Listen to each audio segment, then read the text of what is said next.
Ngayon mga master, ako'y magpapa-annual pala at samahan niyo ako. Ayan, ako pala ay nagpunta sa New Era General Hospital upang magpa-annual check-up para naman malaman natin ang kalusugan natin. Kita mo naman, napakapugi ko dyan. Ayan, at o diba, napakaganda ng kuha ko dyan. Napakapugi. Ayan, at nasa loob ako ng ah, facility ng hospital. Napakaganda dito sa loob. Wow, amazing. Wow! Ayan, at saka habang nandyan ako, kung makikita niyo yung mga posing ko pa lang dyan, ay nako. At nakita ko pala ang aking bayaw sapagkat dyan pa siya nagtatrabaho.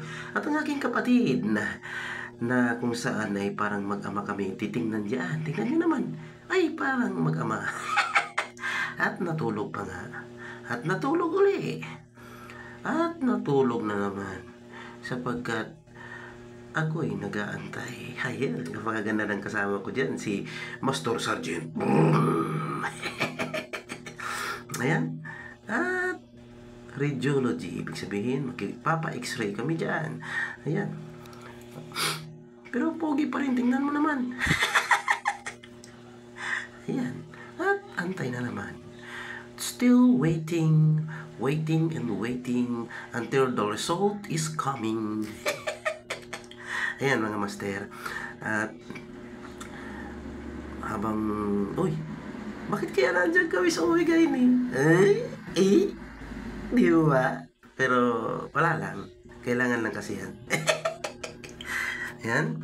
At nagpa-picture pala ako kay Mannequin. Napakapugi kasi niya. Isip ko parang magkamukha kami dyan. Oh. Tingnan mo naman. Oh. Di ba? Magkamukha kami. Si Manny. Pinapakilala ko sa inyo si Manny. Mannequin.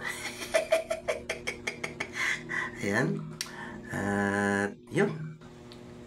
Pugi ko talaga. Pugi ko talaga dyan. Napaka-pugi ko talaga.